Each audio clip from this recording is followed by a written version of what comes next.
北川，今日你我怕是走不出这片沙场了。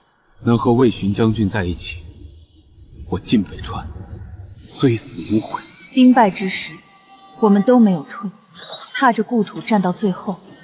后来听严君说，我于人间有功德，下一世本该平安喜乐，但可惜我没有下一世。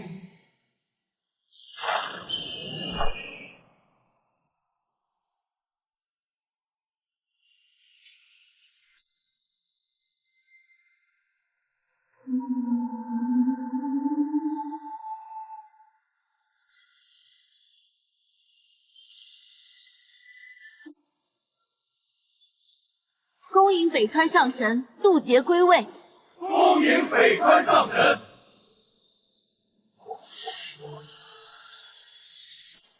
那一刻，我突然意识到，他不再是我青梅竹马的未婚夫，而是高高在上的北川上神。此女与我有因果，也带回上界吧。一个凡人贱婢，能被上神带上天，是你8辈子修来的福分，还不快跪下干活？只因他这一句话，我从战死沙场、青史留名的女将军，变成了9重天籍籍无名的洒扫女仙。这便是我的命吗？不，我从不信命。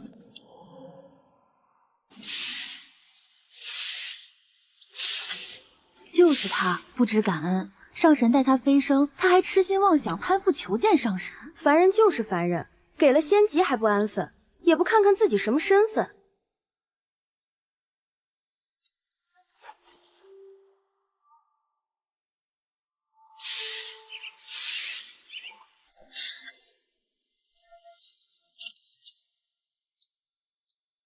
孩子儿，人间几十年，对上神不过是转瞬即逝的光阴。我修了800年才飞升，不也只是在这里当棵景观树，忍忍吧。难道飞升成仙就是为了跪着活？上神渡劫次数多了，能把你捎带上天就不错了。老叔我可是修行了800年才飞升的，你就知足吧。人间几十年，对他来说，就真的只是转瞬吗？那可不，你就认命吧。但我这个人从不认命。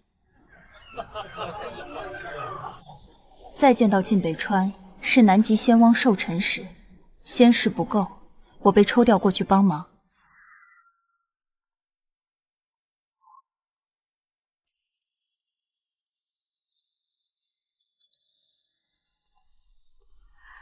这就是你在凡间带回来的女子，听说在人间是位女将军呢，怎么修行如此不济？真是给逍遥谷丢脸。凡人没有慧根，能成仙就是造化。真是运气好，一人得道，鸡犬升天。就是，多少人苦修无果，他这种废材竟然也能成仙。北川，你率右翼包抄，此战凶险，务必小心。魏巡将军天纵英才，跟将军上战场，虽死无悔。虽死无悔，原来高高在上的神明是会忘本的。既然你们说我没有慧根，那我偏要修出一个结果给你们看。傻孩子，别白费力气了。咱们这样的地仙上了9重天就是终点，只有先天神胎才能修行。老树仙，你修行800年飞升，难道就甘心一辈子在这里做庭院景观？不甘心又如何？我被四阴神女挑中，就再也离不开这方庭院，树长在哪里都是长。但我这个人是从不认命的。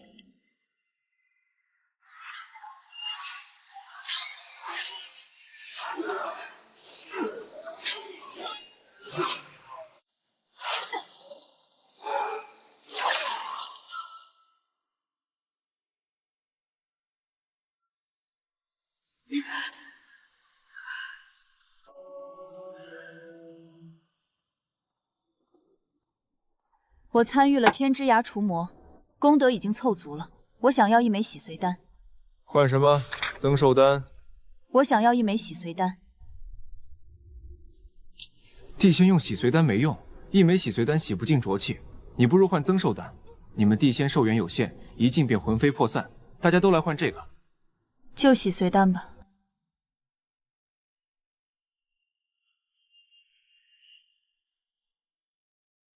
自寻死路。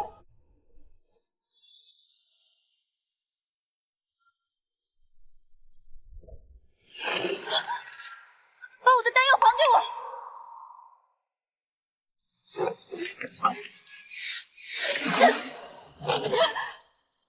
你想对我的灵宠做什么？他抢了我的洗髓丹。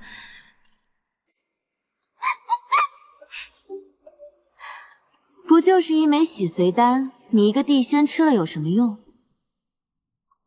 这可是上乘养颜丹，便宜你了。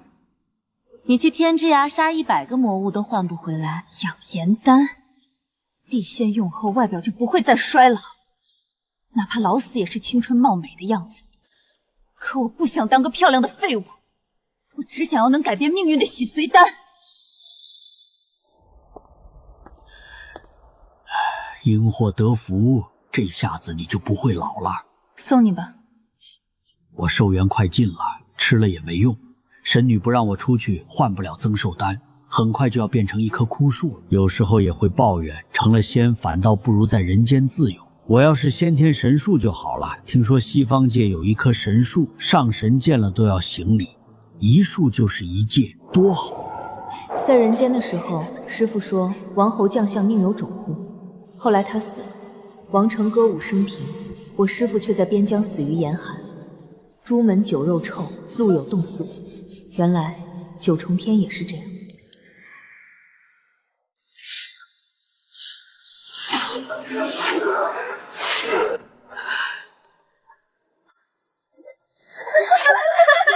该谁让他得罪司音神女，还以为有北川上神撑腰呢，真是异想天开。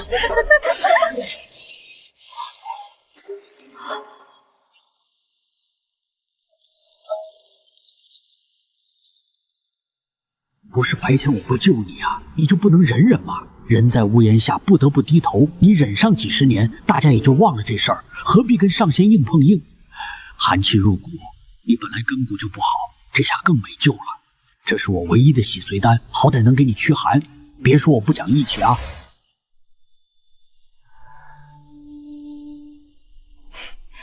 出来吧，我知道上神没走。阿寻，你不要跟司音作对。她是东方木界神女，你得罪不起。上神竟然还记得我，真让我震惊。我待你成仙已是尽力，东方木界除魔有功，九重天安危都仰赖司音父兄。他不希我跟别的女仙接触，你不要闹得太过，不然我护不住你。就在逍遥谷做个普通小仙，增寿丹我会给你，你别给我添麻烦。到底是谁在给谁添麻烦？北川从没问过我想不想成仙。九重天虽好，但我未须不屑于此。我是大周将军。只能站着死，不能跪着活。带着你的施舍，滚！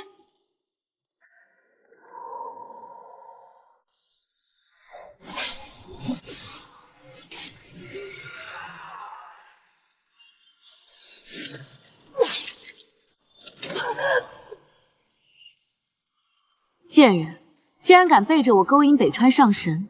你以为凡间几十年相伴，你在他眼里就独一无二了？像你这样心思多、妄图攀附高枝的地仙，我见得多了，真是废物！我不过随手而为，就能要你的命，恬不知耻的东西！再敢见北川，我就让你灰飞烟灭！景儿，上！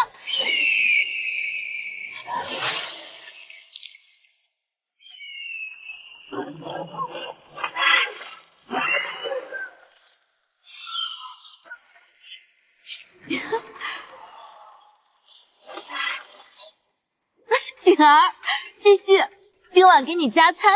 神女，北川上神快到了，就在前面。好了，景儿停手，一会儿就说这个地仙为泄私愤，攻击了景儿，才惹得景儿反噬，听到没有？是，都是这个卑贱的凡人咎由自取，以下犯上，攻击神女灵宠，就算死100次都不为过。原来这凡人的命，在九重天连上神的灵宠都不如。徐丫头，记住了。如果有比你厉害的人说你做了错事，那你最好是做过。师父什么意思啊？笨，意思就是你打不过人家，人家要收拾你，你还分辨什么？不如真做了，好歹不亏。师傅，你说的对，就算浮游撼树，我也要从他身上撕下一块肉。神女，小仙知错了。现在知道认错了，晚了。小仙以后不敢了。神女，我有一枚北川上神在人间留下的玉佩，交给神女抵罪，可以吗？拿来看看。快点，磨蹭什么？你不是要抵罪吗？拿过来。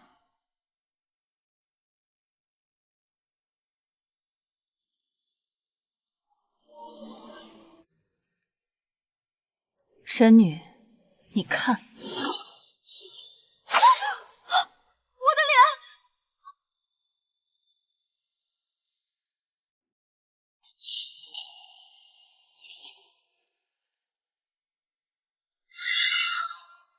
就算灰飞烟灭，我也要拉个垫背的畜生！我要你死！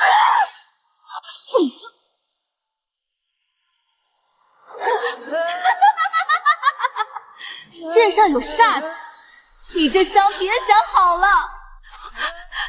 司仪，这是怎么了？还不都是你那个人间未婚妻？她入魔了，还伤了我。死了就死了，一个凡人罢了，你没大事就好。人生于世，生死一事不在于长短，而在于死之前憋不憋屈。人死的憋屈，一辈子白活。若我就这么死了，我魏巡这辈子真是白活了。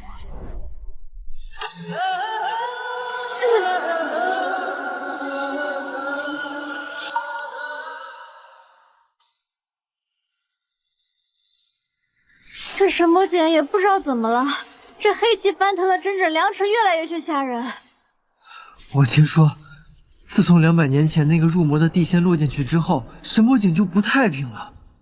咱们赶紧早点走吧。一个连仙阶都没混上的地仙，就算落下去还能翻出什么花来？快点收拾吧！今天北川上神和司音神女要来天之崖除魔，我要去看看，没准还能捡点漏，捞点好处换仙丹。我也要去。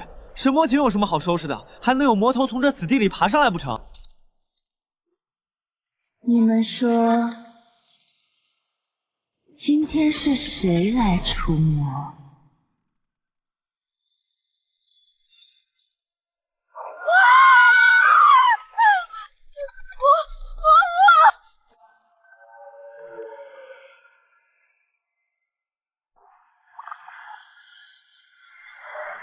你说，今天是谁来除魔？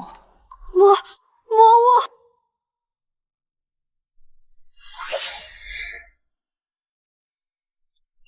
为何吓成这个样子？怎么不说话？今天是谁来除魔？是北川上神和司音神女。原来还是老熟人。魔物，我要跟你同归于尽。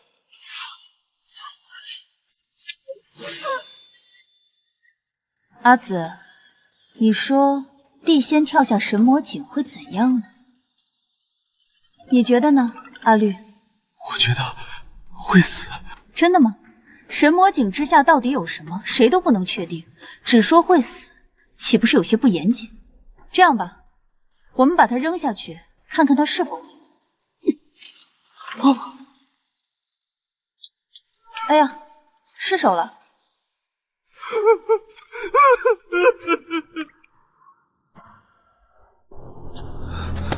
问你个事儿，尊者想问什么事？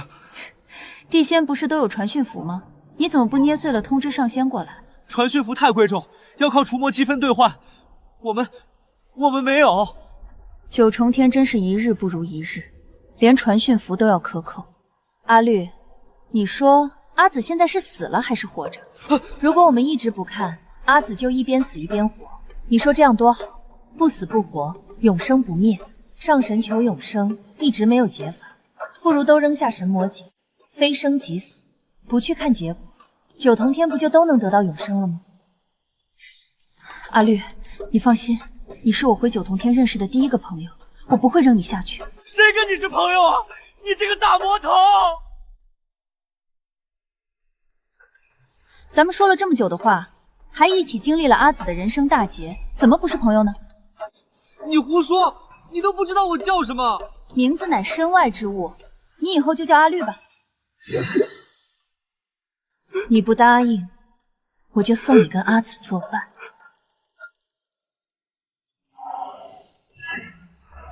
走吧，我的好朋友阿绿。咱们去看看北川上神和司音神女是怎么除魔卫道的。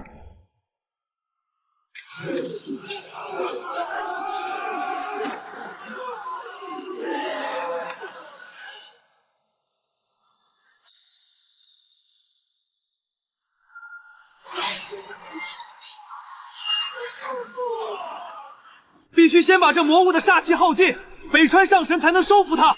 大家加把劲儿，回去领取仙丹，成了上仙就不用再来天之崖除魔了。你说两位上神为什么不先去处理魔物呢？地仙这么弱，万一被杀了，岂不是亏得很？煞气碰多了还容易入魔，多吓人！上神动手了，哪还有地仙除魔的机会？地仙立功不容易，想待在九重天就得换仙丹，想换仙丹就要除魔兑换积分。哎呀，做地仙到底有什么好呀？能成仙还不好？地仙再修成上仙，就能与天地同寿，享万年福肉。这就是好吗？当然好。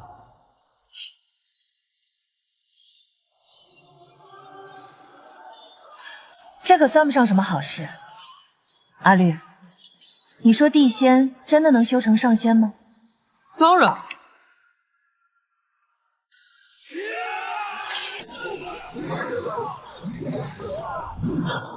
但是这些年有谁修成了呢？反正就是有，大家都是这样说的。懂了，跟阿紫现在是生是死的情况一样。你别胡说八道，你这个大魔头！我怎么会胡说八道呢？曾经我也是地仙，也受过魔物杀气，还坠过神魔井。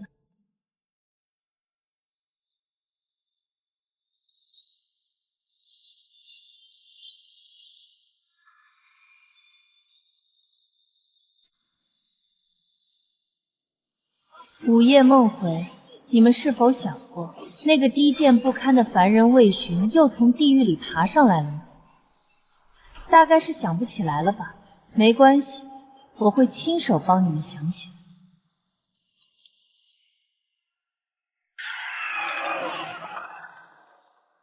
退下！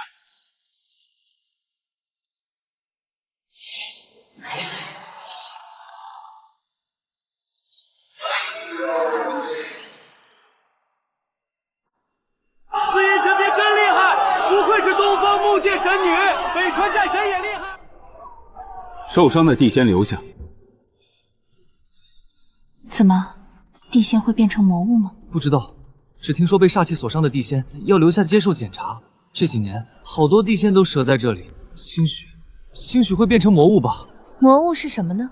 你不就是魔物，还来问我？是啊，我不就是魔物？魔物到底是从哪里来的呢？阿绿，给你一个抢答的机会。你们几个煞气入骨留下，其余人可以走了。上神，我等该如何是好？我们也是为了九重天安危才受伤，难道就自生自灭吗？实力不济，怨得了谁？我们还没有入魔，上神救救我们吧！生死有命，你们修行之时就应当有这个觉悟。好了，北川，跟他们废什么话？反正都是要死的。什么？神女，你这是何意？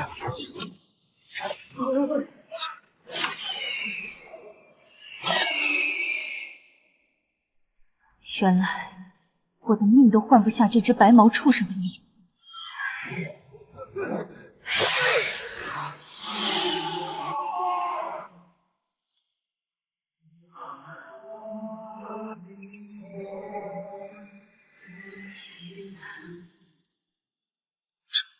这是为何？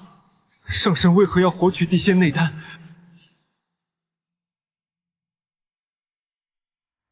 要不是魏巡那个贱人伤我，我根本不需要用地仙脏插的内丹疗伤。司音神女，她入魔了！上神竟然在吸食地仙的内丹，那日我带着煞气的一剑，司音若是能忍得痛苦，损耗些许修为，也就压下去了。但看如今情形，他一点苦都吃不了，所以才煞气入骨，成了魔物。神女饶命！我们什么都没看见，司音神女入魔了。北川上神，你就眼看着魔物杀人吗？司音，快点！闭嘴！你们这些贱奴懂什么？我这是在吸取你们的灵力修炼。北川上神，他早就知道天子犯法，怎与庶民同罪？他们疯了！我要去救人！你这点本事，出去就是送菜，惜命了。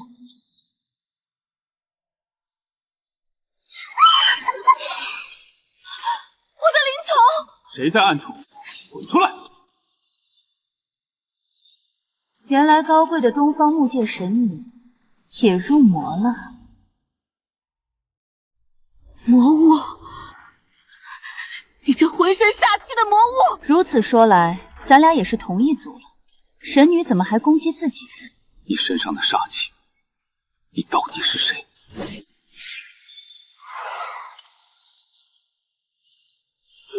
还不快去叫救兵！司音神女入魔，要判处9重天了！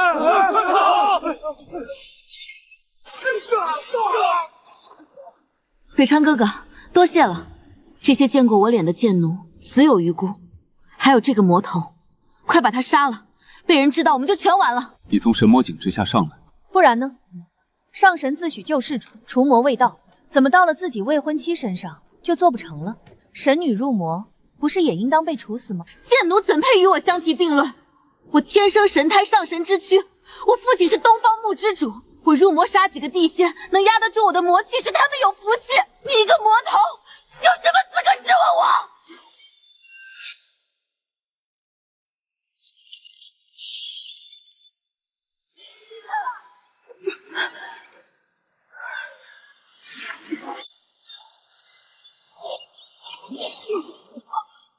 好强的煞气！魔头降世，杀了16个地仙，重伤司音神女，速来支援！上神原来也怕疼怕死。为何如此？为什么神女会入魔？为什么他们要杀死那些无辜的地仙？这都是为什么？魔物到底是从哪里来的呢？阿绿，神魔井之下封印着上古魔神，五行之主除魔未到，煞气入骨的地仙会入魔，可是为何上神也会入魔？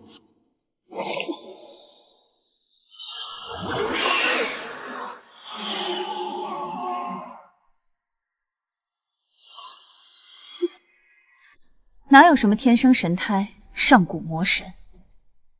阿绿，神魔井之下没有魔物，只有地仙永世不得超生的尸骸。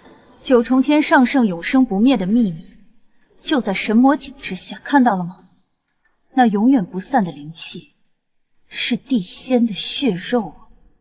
天道之下，本无高低贵贱，不过是一群欺世盗名之辈，窃得天机，对后来者敲骨吸髓罢了。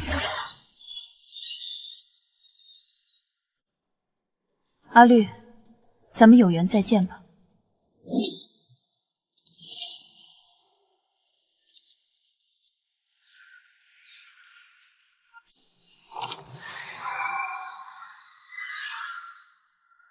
流影石是我在神魔井下改良之物，想毁去可不容易。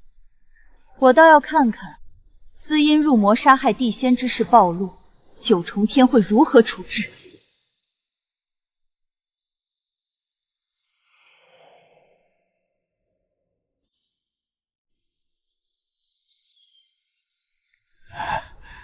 师傅，晋北川呢？哪有什么晋北川？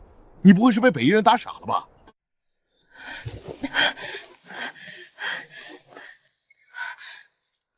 这怎么可能？记忆里，师傅死在一个寒冬，暴君为了建高台克扣军饷，士兵们穿着单衣冻死在风雪中。发什么愣？皇帝把军饷全发下来了，今年战士们吃饱穿暖，咱们一举击退了北狄人。阿寻，发什么呆？咱们打赢了。你们都活着，10年来深恩复见，死生师友。不对，这道疤是暴君当虎子时亲手划的。他说，一个贱民想杀就杀，这样的暴君绝不可能变成支持大军的好皇帝。师父，你说人一定要求真吗？什么真真假假？你眼见之物就是真。师父，你错了，真就是真，假就是假。一场虚假的美梦，我魏勋不做也罢。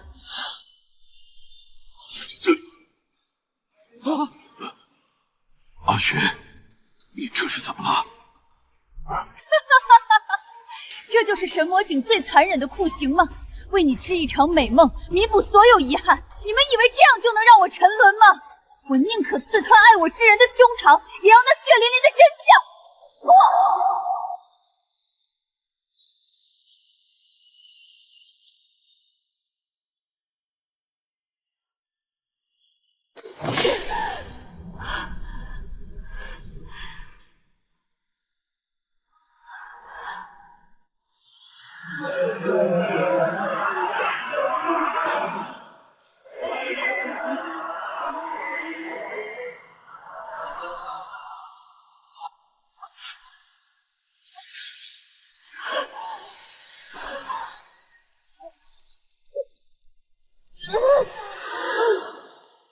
万年前的九重天由古神执掌，他们创造了九重天的秩序，让凡人与地仙都有飞升的通道，众生平等，无有高低。而如今的五界之主都只是古神身边最信任的副将与侍从。庆功宴上，古神们毫无防备地开怀畅饮。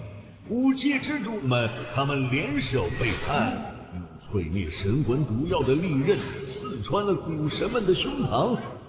神们的神格被剥夺，力量被瓜分，就连他们的尸骸都被铸成了这座神魔墙。哈哈哈哈哈哈！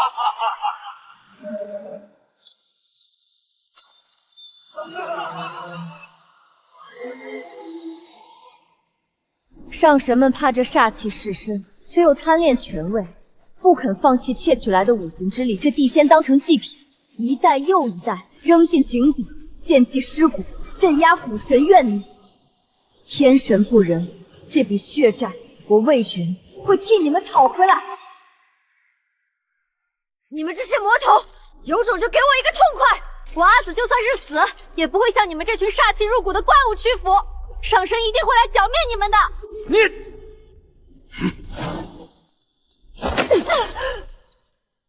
死到临头还一口一个魔头，这是怎么回事？恭迎将军归来。将军，这人如此执迷不悟，杀了算了。没事，他很快就会明悟了。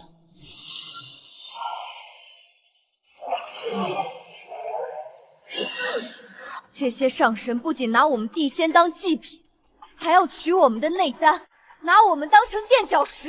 杀了他们！杀了他们！杀上九重天，撕碎他们！阿绿啊阿绿，现在你可以确信了，当年落井的地仙都没死，他们将成为掀翻这个重天最锋利的刀。死阴神女竟然亲手杀了那么多地仙，北川上神还在帮她掩饰，真是可怕。神女不是天生神体，掌管草木生长，不惧怕煞气吗？怎么会入魔？入魔了还不死？九重天打算怎么处置她？难道要包庇吗？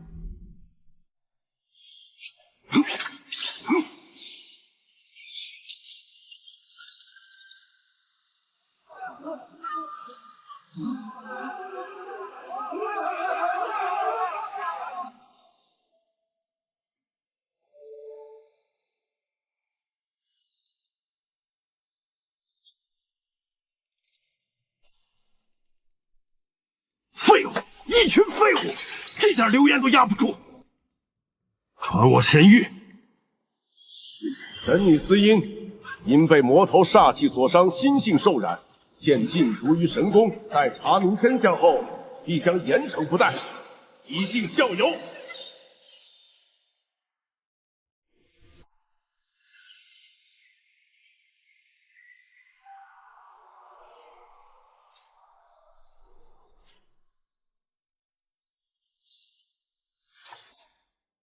仙友，这寒池边的老树仙何时移走的呀？老树仙寿元到了，前几天被司烟神女下令拔起，当柴火烧了。神女说看着碍眼，换了牡丹。800年修行，认命了一辈子，飞升后还是这般下场，蠢树连挪窝都不知道。老家伙，我回来了。我说过，站着死，不跪着活。你看，我正在让他们一个个的跪下来。你是谁？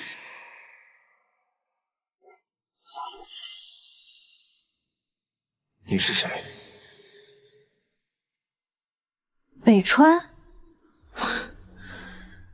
又生出幻觉了吗？北川上神，别来无恙啊！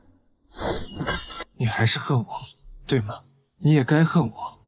就算我费尽心机助你成仙，也抵不过后来我对你的伤害。早知如此，当初我就不该带你来这里。所以北川，你是后悔了吗？我悔不该将你带上九重天，我悔不该放任司音胡闹。阿玄，你若肯就此散去，我必为你立下衣冠冢，日夜诵经，为你祈福。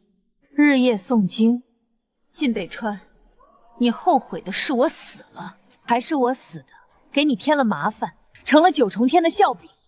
你北川上神也应带回我这个祸害，平白多了一个无法洗刷的污点，这才是你真正后悔的，对不对？胡说什么？若非你执意要与司音作对，何至于此？我早就警告过你，不要给我添麻烦。麻烦？说得对，我确实是个大麻烦。我错了，我不应该弃你于不顾。你不该不问我的心意，就带我上九重天。难道成仙也是错吗？世人都想成仙，你能得到这个机会还不够？我虽对不住你，却也是真心实意为你好。成仙有什么好？永生不死又有什么好？我在人间对得起百姓，称得上英雄，为何死后要跪着被人欺辱？九重天对我来说，还不如戈壁大漠。阿雪，你听我解释。你说你帮我成仙，你可问过我愿不愿意？如你们这般道貌岸然的神仙，我不屑于此。我魏巡从不贪图功名利禄，也不贪恋长生不老，但求无愧于心。北川，你们做上神的是不是都这样自我感觉良好？以为人人都觊觎长生，想成仙，想富贵？我告诉你，我不是。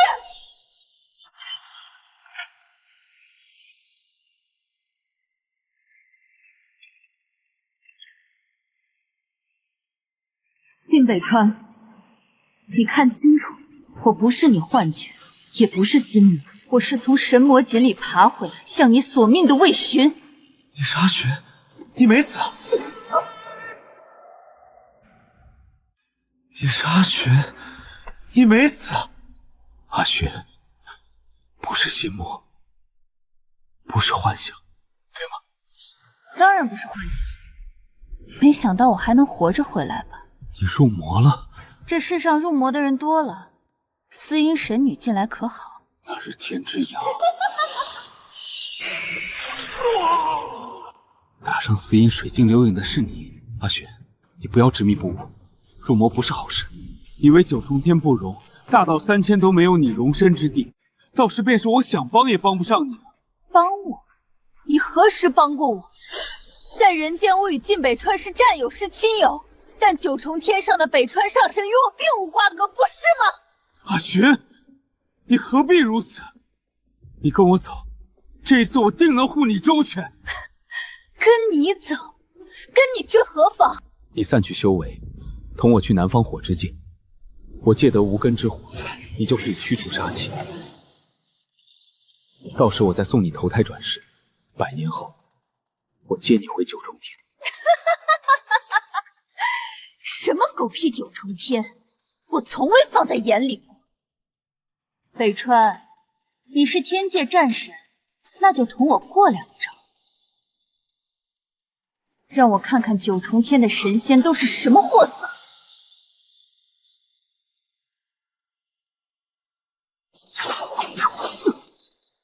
疯了！你简直是疯了！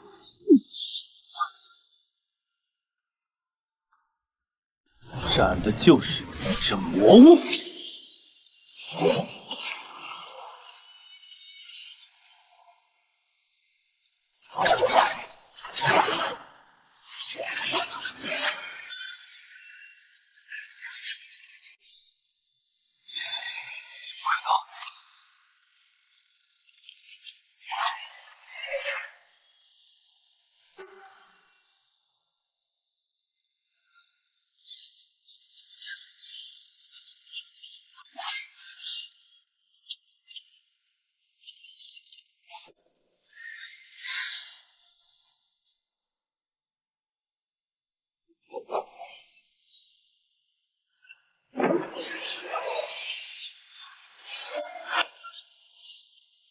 天界战神，晋北川，你这身力量不过是窃取而来的赝品罢了。你胡说八道！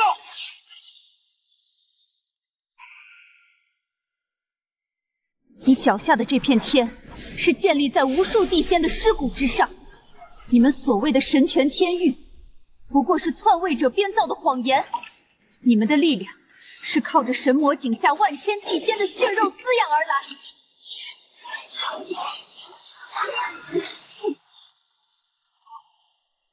你告诉我，这不是窃取，是什么？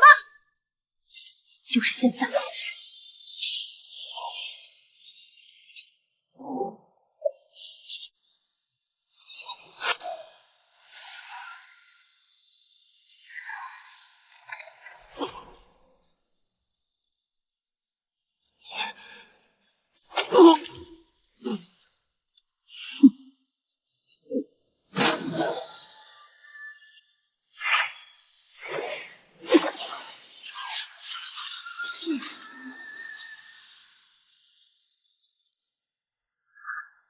待在这里好好反省吧，等你看完一出好戏，我再来取你性命。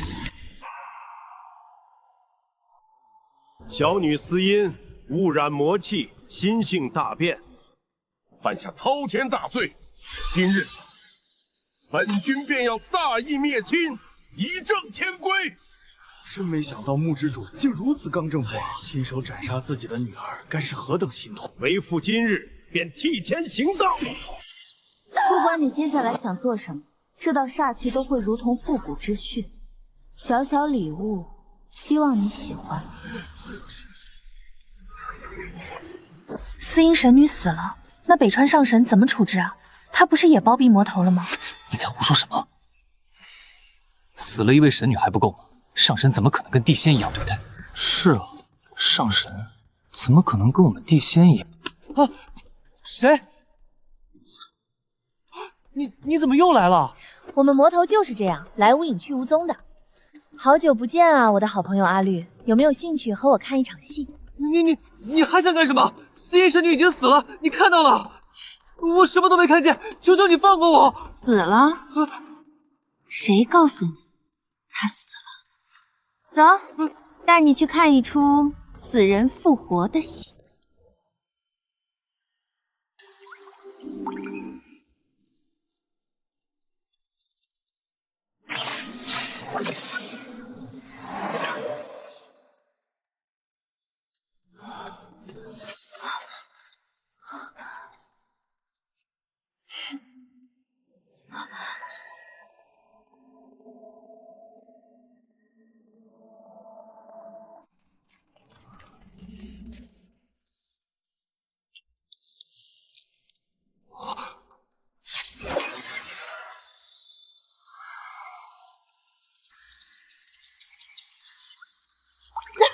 父亲，婴儿，我的婴儿，你感觉怎么样？父亲，那些贱奴，那些地仙，他们竟敢逼你，我一定要让他们求生不得，求死不能。放心，不过是一群蝼蚁，竟敢非议上神。等风头过去，为父会为你寻一个新的身份，到时候你想怎么处置他们，就这么处置他们。父亲，我什么时候才能杀了魏勋那个贱人？我要亲手剜出他的仙骨。你先好好休息，养足精神。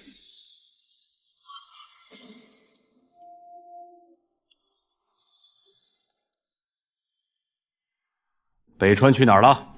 哼，我儿受了这么多委屈，他也不知来看看。早知道他这样狼心狗肺，就不助他得到中原土之传承了。战神许是有事耽搁了。什么事比司音还重要？爹爹，给你准备了易容镜。都怪那些低贱的地仙，非要逼我谢罪。这下好了，我只能用地仙相貌示人。放心，过个几十年，父亲替你做一场飞升假象，你就又能恢复身份了。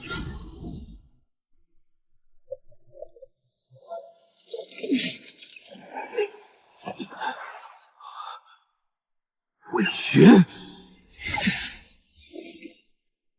我要今天那些可恶的地仙们都死！神女，都已经记录好了，下一审他们都会被派出天之涯，到时候您可以亲自处理。北川呢？北川怎么还不来？已经叫人去了。北川，你怎么了？脸色这么差？我修行出了一点岔子，不碍事。北川，如今因儿用不得自己身份，就让他去逍遥谷养一养。好。阿绿，惊不惊喜？意不意外？不意外，早就猜到了。木之主怎么可能为了几个地仙杀死亲生女儿？不过是换个壳子，让他继续逍遥自在罢了。但他们的算盘恐怕要落空了。打进司音胸口的那道煞气，今夜就会发作。我倒要看看，当反噬降临时，这群伪善的上神还能护他到几时？贱奴，魏勋，都该死！3、2、1。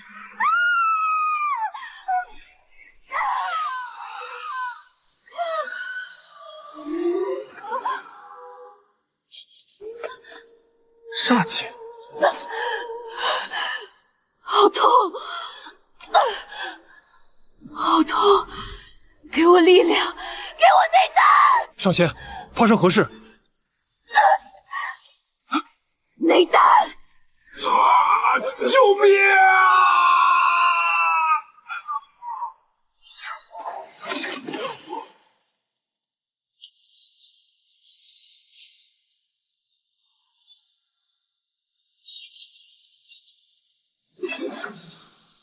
啊！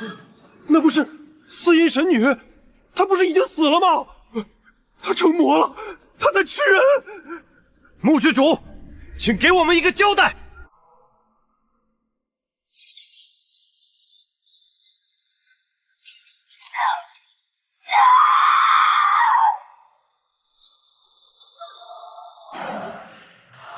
木之主想救你女儿，就让你女儿下神魔井。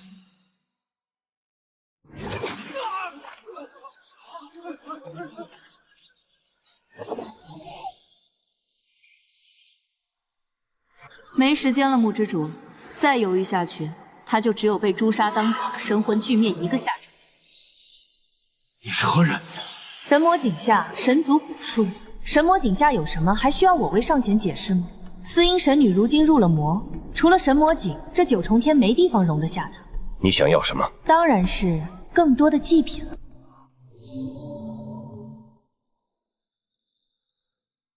都住手！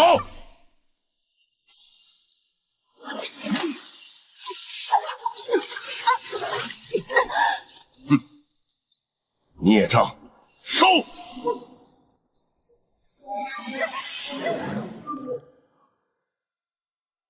木之主，你还要包庇魔头吗？难道上神入魔就不会危害九重天了吗？妖女司音已被魔头附体，罪无可赦。本座身为东方木界之主，绝不姑息。今日，我便亲手将这逆女投入神魔井，以正天规。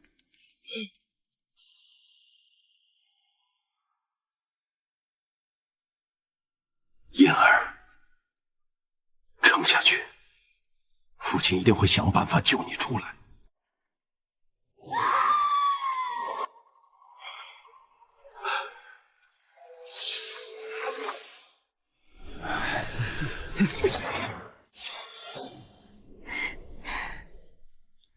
了，我好歹也得去接接老熟人。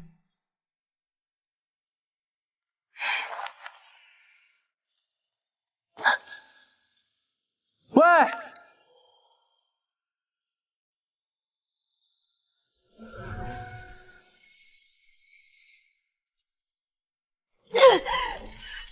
你们这些贱奴，知不知道我是谁？我爹是木之主，东方木界之尊。他和你们的头领已经谈好了，我下神魔井是来做客的，不是来当囚犯的。做客，神女大人，我们这儿待客的规矩就是绑在珠子上。闭嘴！你们这些卑贱的东西也配笑话我？等你们那个将军回来，不，现在就去叫他来见我，立刻，马上！我不管他是何方神圣，既然能和我父亲谈条件，那就是求着我木界办事。你们这群贱奴敢这样对我，等你们首领一到，我让他把你们一个个挫骨扬灰。谁要把谁挫骨扬灰？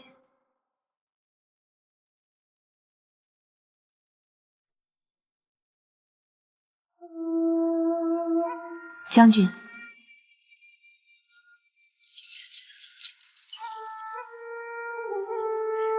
是在找我吗？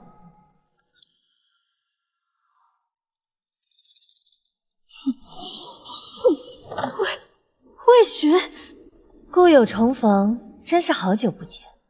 你方才说要见我，现在我来了。你想说什么？现在可以说了。魏巡，原来是你！你竟然一直在这里，这一切是你算计我！不问。200年来，我们被困于此，不见天日。九重天的上神告诉我们，这是罪有应得。他们说，这井下镇压着魔神，而我们是献给魔神的祭品。今天，我把这位神女请下来，就是要告诉大家一个事实。九重天最大的谎言是打开这囚笼的钥匙，一直都在我们触手可及的地方。欲破天门，须以神血祭龙鳞。打开这扇门的钥匙，就是他，就是这些高高在上视我等为蝼蚁的上神之血，神血祭品，血债血偿，血债血偿。魏巡，你不得好死！这封印是天道法则。杀了我没用的，没用的！谁说我要杀你了？我要的只是你的一点血。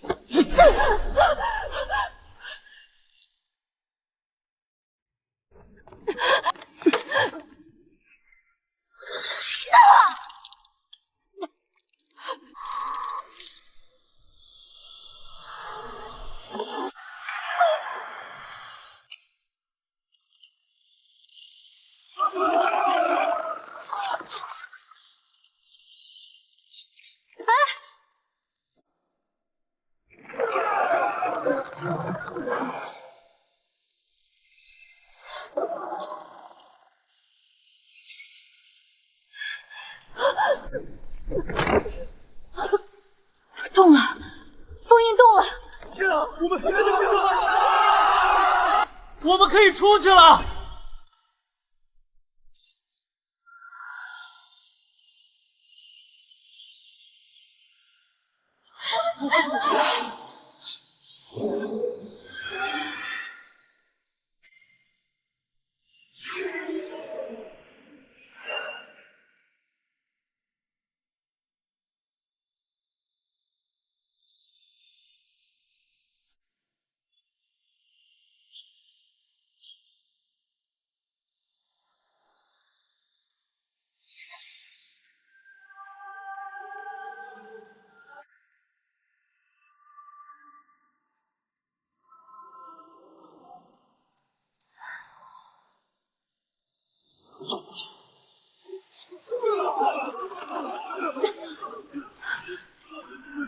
这是五界之主的气息，这是我们冲上自由的最后一道门槛，天道守卫。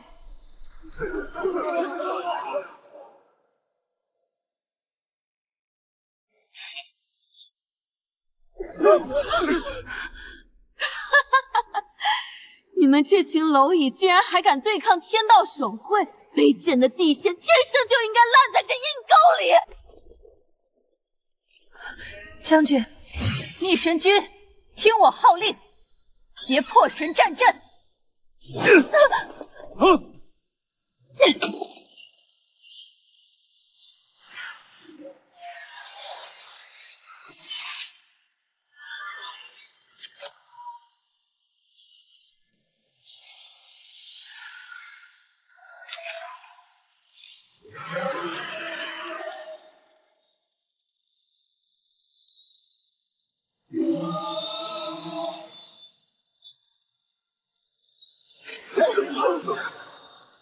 秩序不可违逆。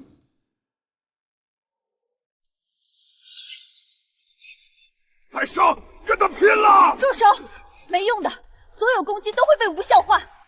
这股法则之力，冰冷、威严，高高在上，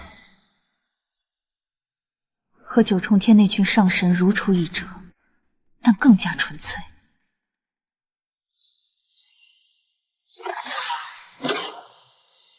是他们，这是五界之主的力量投影，他所代表的秩序，就是那群篡位者定义的秩序。用煞气去攻击，等于用力量去挑战规则本身。要击败他，不能靠力量，必须从根源上否定它存在的合法性。琳琅，将军，还记得我们从那些古神骸骨中看到的记忆吗？记得。动用所有记忆碎片，向全军展示我们找到的真相，用篡位者的历史来对抗篡位者的法则。不服气！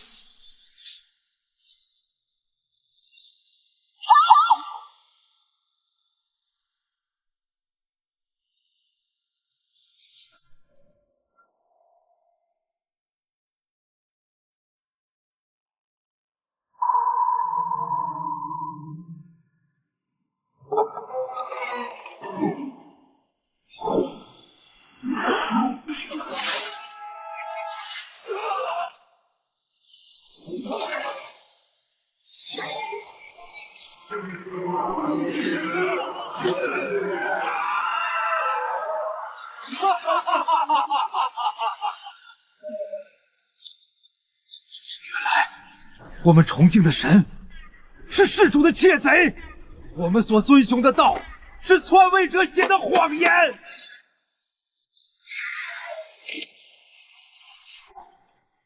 谎言，秩序即真理。就是现在，用我们的意志告诉他什么是真正的真理。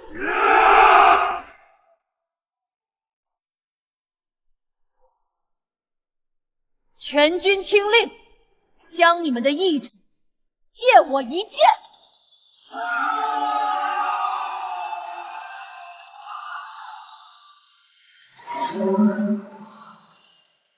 秩序即真理，那便由我来告诉你何为众生之理。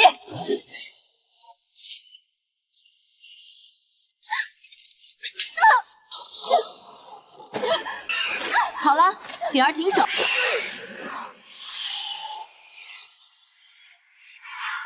你的天命是建立在我们的尸骨之上，你的神兽是我们永世不得超修的代价。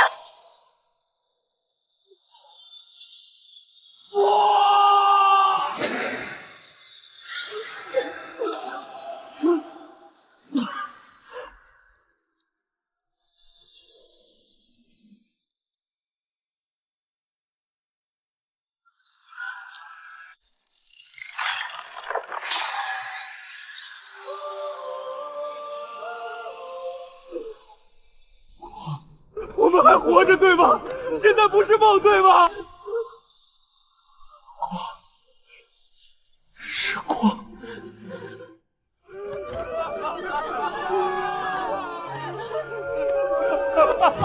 将军，我们自由了。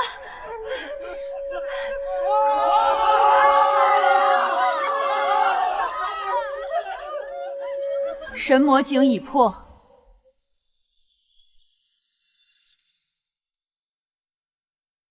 随我踏平凌霄！踏平凌霄！踏平凌霄！踏平凌霄！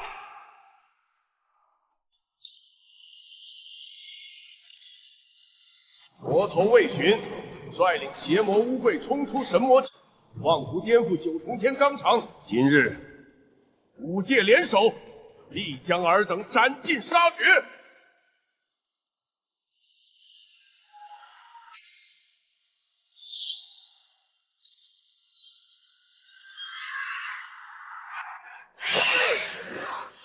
生死有命，你们修行之时就应当有这个觉悟。是司音神女，她在杀地仙取丹。北川上神，她竟然视若无睹。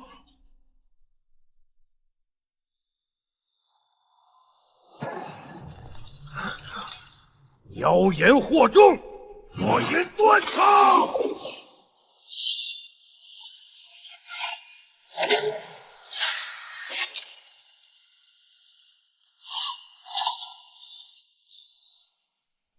诛杀魔头魏巡者，无论出身，无论修为，可一步登天，位列上神。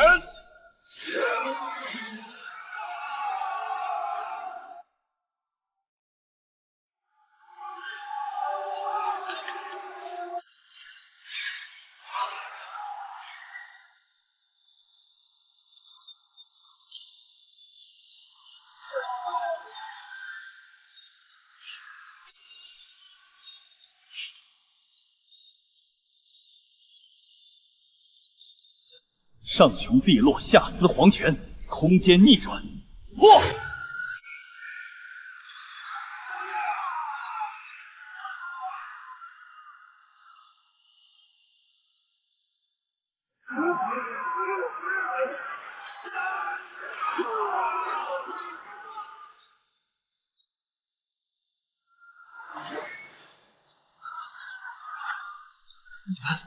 你们在想什么？你们忘了天之姬被活包丹田的同伴了吗？忘了神魔井下万万千千的冤魂了吗？他许诺的上神之位是用我们的尸骨堆起来的呀！上神之位，你们忘了刚才看到的一切了吗？你们忘了他和司音神女是怎么在天之崖笑着拿走我们同伴的内丹的了吗？忘了他们是怎么为了灭口将那16个地仙斩尽杀绝的吗？他许诺你们上神之位，你们就信了？一个连自己女儿假死脱罪的骗局都做得出的人，他的话你们也敢信？我们是什么？我们在他们眼里就是牲畜，是随时可以宰割的猪狗。今天杀了魏将军，你们就能成神？别做梦了！下一个被他们剖丹取血的就是你们自己。魏将军带我们反抗，是想让我们站起来活得像个人。你们难道还想跪下去，继续做他们的狗吗？不愿，我们不愿再做牲畜，我们不愿再做牲畜，杀上凌霄殿，讨还血债。找死！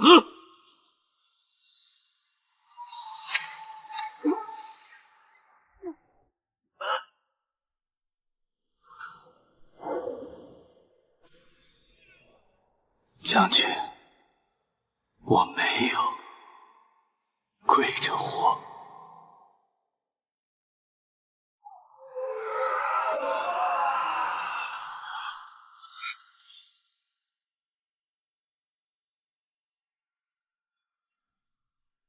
我儿子300年前被选去天之涯除魔，再没回来。他们都说他是战死的，原来是当了柴火。我丈夫也是，我飞升时他还活着，等我攒够了积分去找他。他们说寿元尽了，也是被你们这群上神当柴火烧了吧？1万年来，我们给你们当牛做马，拿命填你们的祭坛。今天我不干了！不干了！不干了！老朽飞升3000年，在药田拔了3000年草，今日见这位小友以命唤醒我等，老朽虽老，还有一把骨头。将军若不嫌弃，老朽愿为先锋。老人家，您的骨头比他们的神座还硬，请。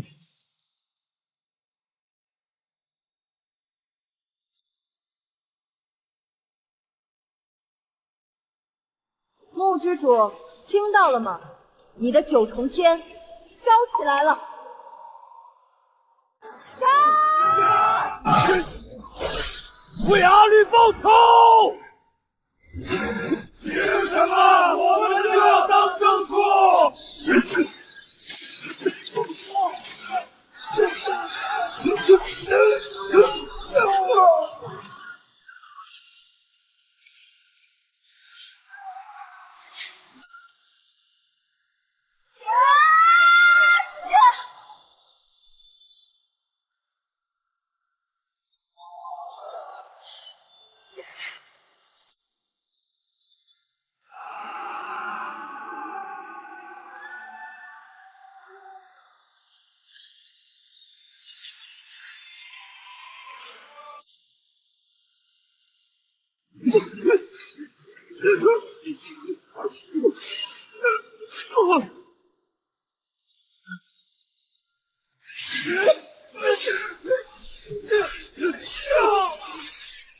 守住！都给我守住！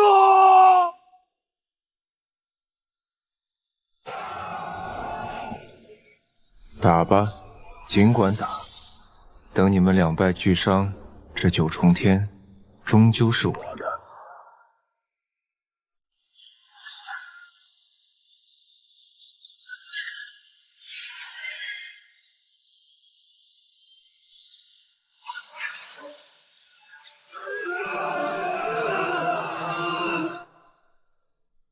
哈哈哈哈！一群蝼蚁也敢撼天，今日便让你们全葬在这里。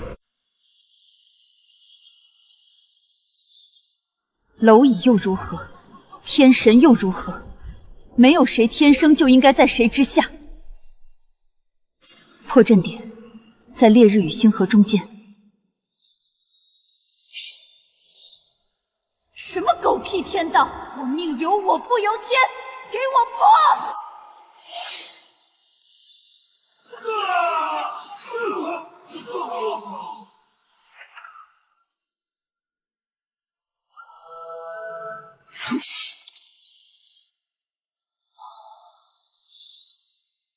阿寻，住手！他们虽有错，却是五界之主，杀了他们，三界秩序崩塌，生灵涂炭。秩序？你说的是他们敲骨吸髓、视人命如草孽的秩序。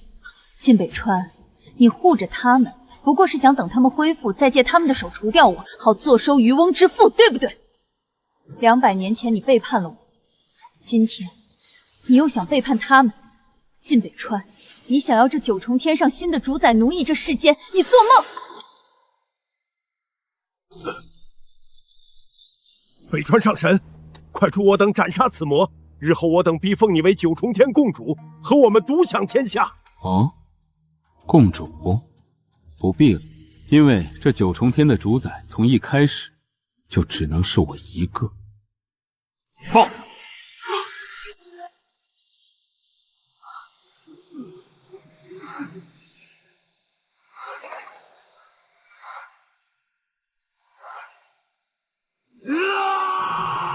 晋北川，你竟然早就给我们种下了禁神咒！你这个叛徒！叛徒？你们能背叛古神窃权，我为何不能背叛你们，取而代之？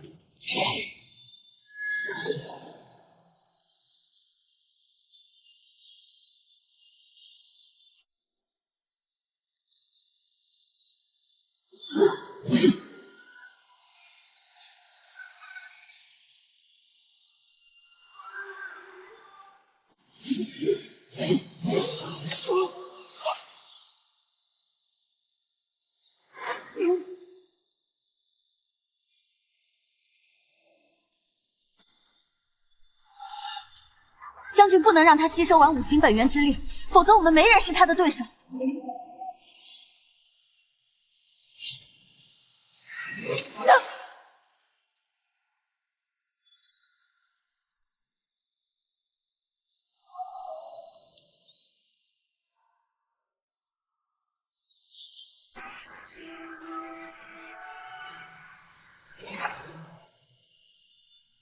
具五行本源，掌9天10地，我即天道。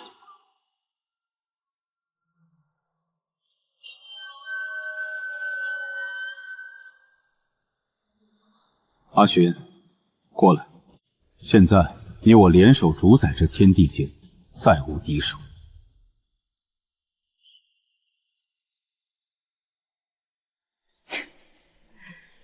你我联手，再无敌手。晋北川，你是不是忘了，你脚下踩着的是你盟友尚未冷却的尸火？你刚刚吞噬的，是他们信任你换来的力量。妇人之仁，为了建立真正永恒的秩序，牺牲在所难免。他们会成为新世界的基石，这是他们的荣耀。新世界的基石，说的真好听。你和当年背叛古神、用谎言和献祭筑起9重天的那些篡位者，又有什么区别？不，你比他们更卑劣。他们至少还懂得遮掩，而你却把背叛当成了荣耀。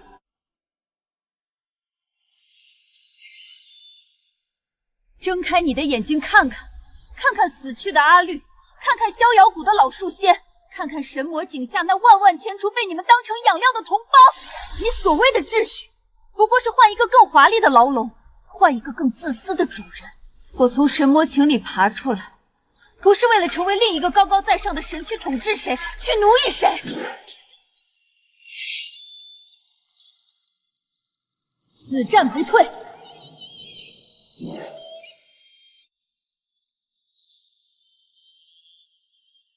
我是回来为我枉死的同袍，为所有被欺压的冤魂讨一个公道。我魏巡是大周的将军，我的使命是守护，不是统治。我拒绝的是成为你的天地，我不稀罕。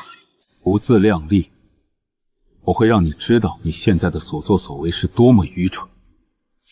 诛杀魏巡者，无论出身，无论修为，可一步登天，与我共享天道权柄；归顺于我者，共享永生；顽抗者，与他一同神魂俱灭。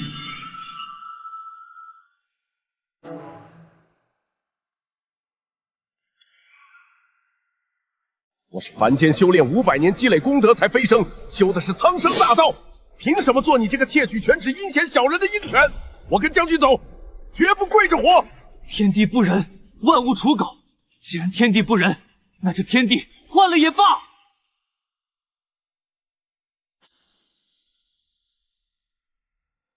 你听到了，这就是众生的选择。晋北川，你以为权柄能收买一切，可你永远不懂，有些东西比永生更重要，比权柄更坚硬。一拳！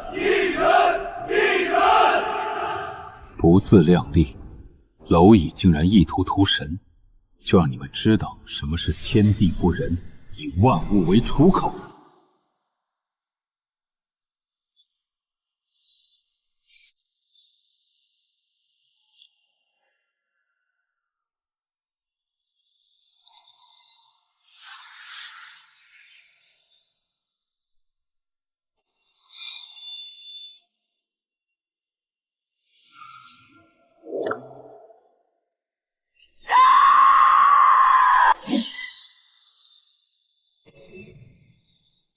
一个地仙竟能抵挡天地本源，蝼蚁顽抗。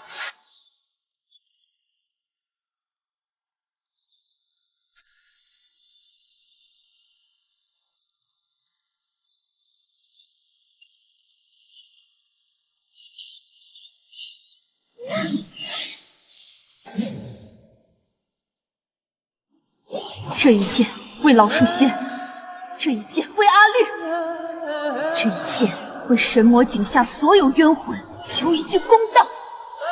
不自量。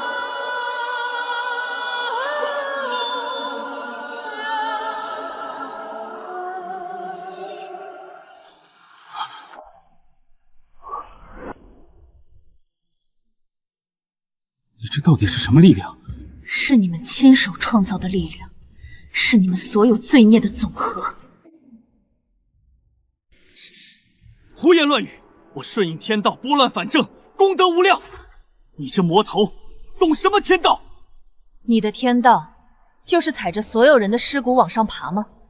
木之主信任你，你杀了他；司音爱你，你利用他。就连200年前的我，对你可曾有过半分亏欠？闭嘴！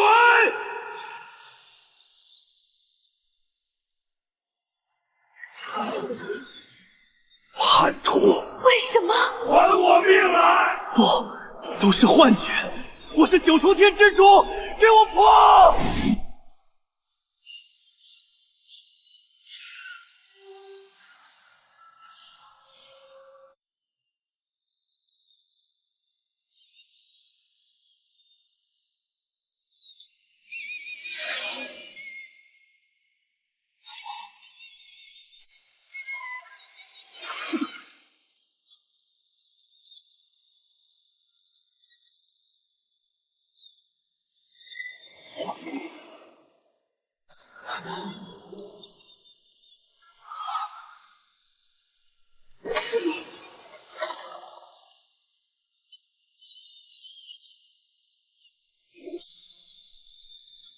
得五行之力者，可成新主。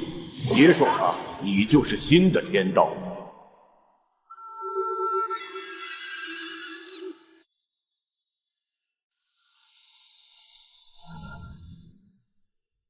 魏巡，记住，王侯将相宁有种乎？我修了800年才飞升，不也只是在这里当棵景观树？我瞧不上为权力不择手段的晋北川，也瞧不上那个可能会坐上神座的自己。我反抗神权，不是为了成为新的神，我要的是无论是仙还是人，都可以平等的站着。众生本无主。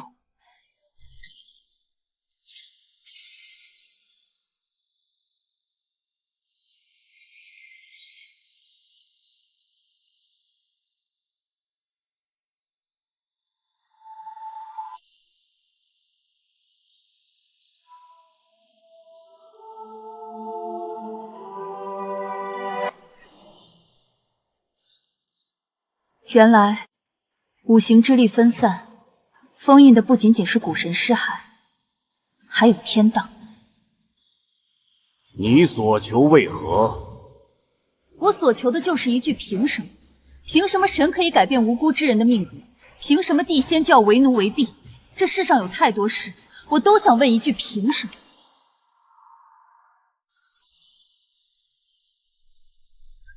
将军，旧的神权已经覆灭，但九重天不可一日无主，请您留下来，带领我们建立一个真正公平的秩序。我不是你们的将军，也不是你们的神，我的名字叫魏巡，是凡世间大周的将军。我教你们如何站起来，不是为了让你们再跪下去。这个世界不再需要神了，你们要建立的是一个没有神的世界。路让你们自己走。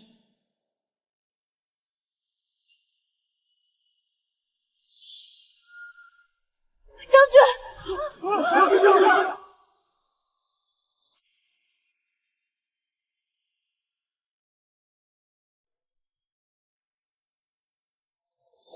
吾乃天道，你所求为何？大抵是求一句凭什么？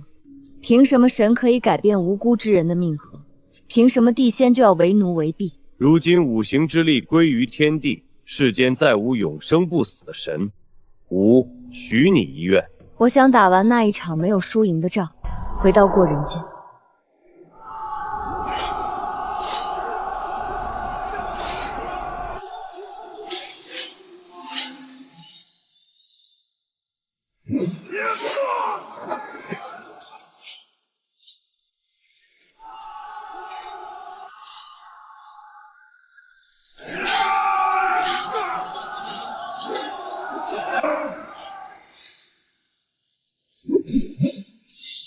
大周的将士们，随我杀！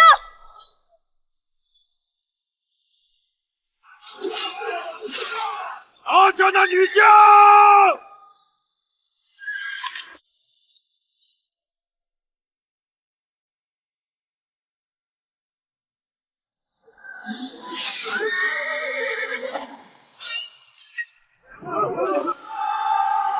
这场仗我还没打完，这一次我会赢。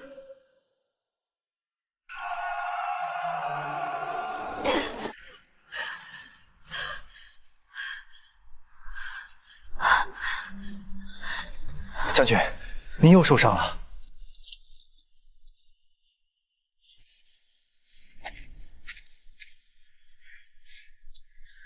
你叫什么名字？将军真是贵人多忘事，小人阿绿，都跟在您身边半年了。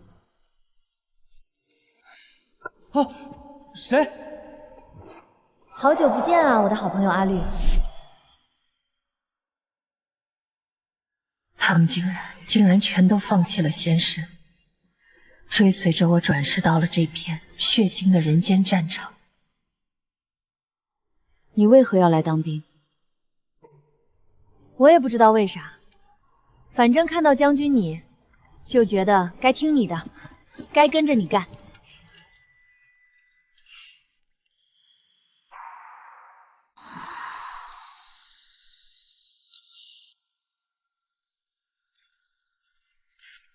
阿寻，你来了。师父，傻丫头，哭什么？我听天道那老家伙说了，说你捏碎了五行内丹，放弃当心神，还说你问了一句“凭什么”。好，我当年在边疆冻死的时候就在想，凭什么好人要冻死，恶人却在高台享乐？我到死都没想明白，没想到你替我问了出来。师父，我替你报了仇，替所有被不公平对待的人报了仇。那你现在快乐吗？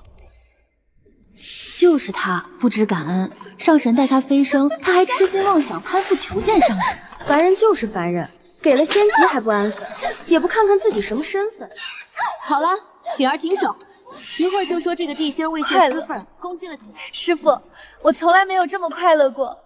那便好，那便够了。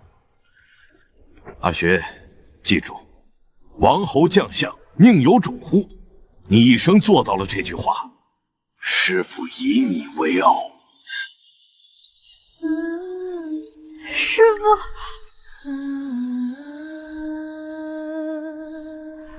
师父，您走好，徒儿会继续好好的。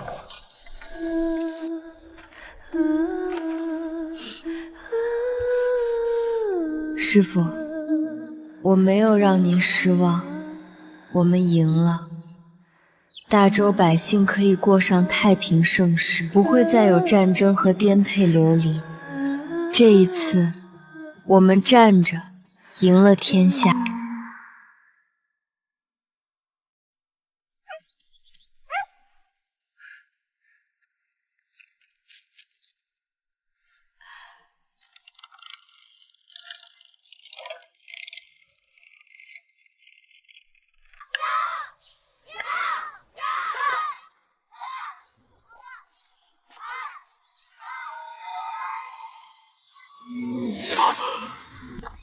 贫道见过姑娘。道长有何见教？平办关姑娘根骨清奇，命格不凡，本应是9天之上的人物，为何会滞留于此，与凡夫俗子为伍？姑娘，你尘缘已了，凡间再无牵挂，此身仙骨，若不求到飞升，岂非报真天物？不若随贫道而去，静修玄骨，不日便可白日飞升。得享长生逍遥，岂不美哉？道长的好意，我心领了。但这人间烟火，我很喜欢。凡人百年，不过一瞬，终将化为一捧黄土。荣华富贵、爱恨情仇，皆是过眼云烟。姑娘当真甘心？正淫会死，才要活得精彩；硬淫会失去，才懂珍惜。这生老病死，酸甜苦辣，我一样也不想错过。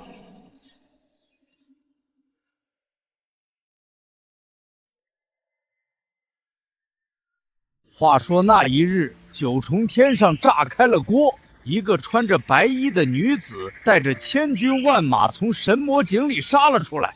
她手中一杆断剑，煞气通天，把那些高高在上的神仙们吓得屁滚尿流。爷爷，那他后来当上最大的神仙了吗？后来啊，他把神仙的老巢掀了个底朝天，把五行内丹捏成了粉末，让被封印的天道重新归位。然后你猜怎么着？怎么着？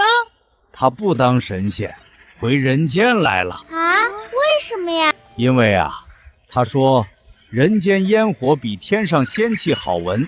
他说当凡人比当神仙自在。他说这天地之间不需要谁高谁一头，人人平等，人人站着活，这才是天道本来的样子。那他现在在哪儿啊？在那儿，在开花。后来啊，这个故事一代一代往下传，有人说他是逆神者，有人说他是开示者，有人说他是大周最了不起的女将军。可我老头子觉得啊，他就是个不肯跪着死的人，一个站着的凡人。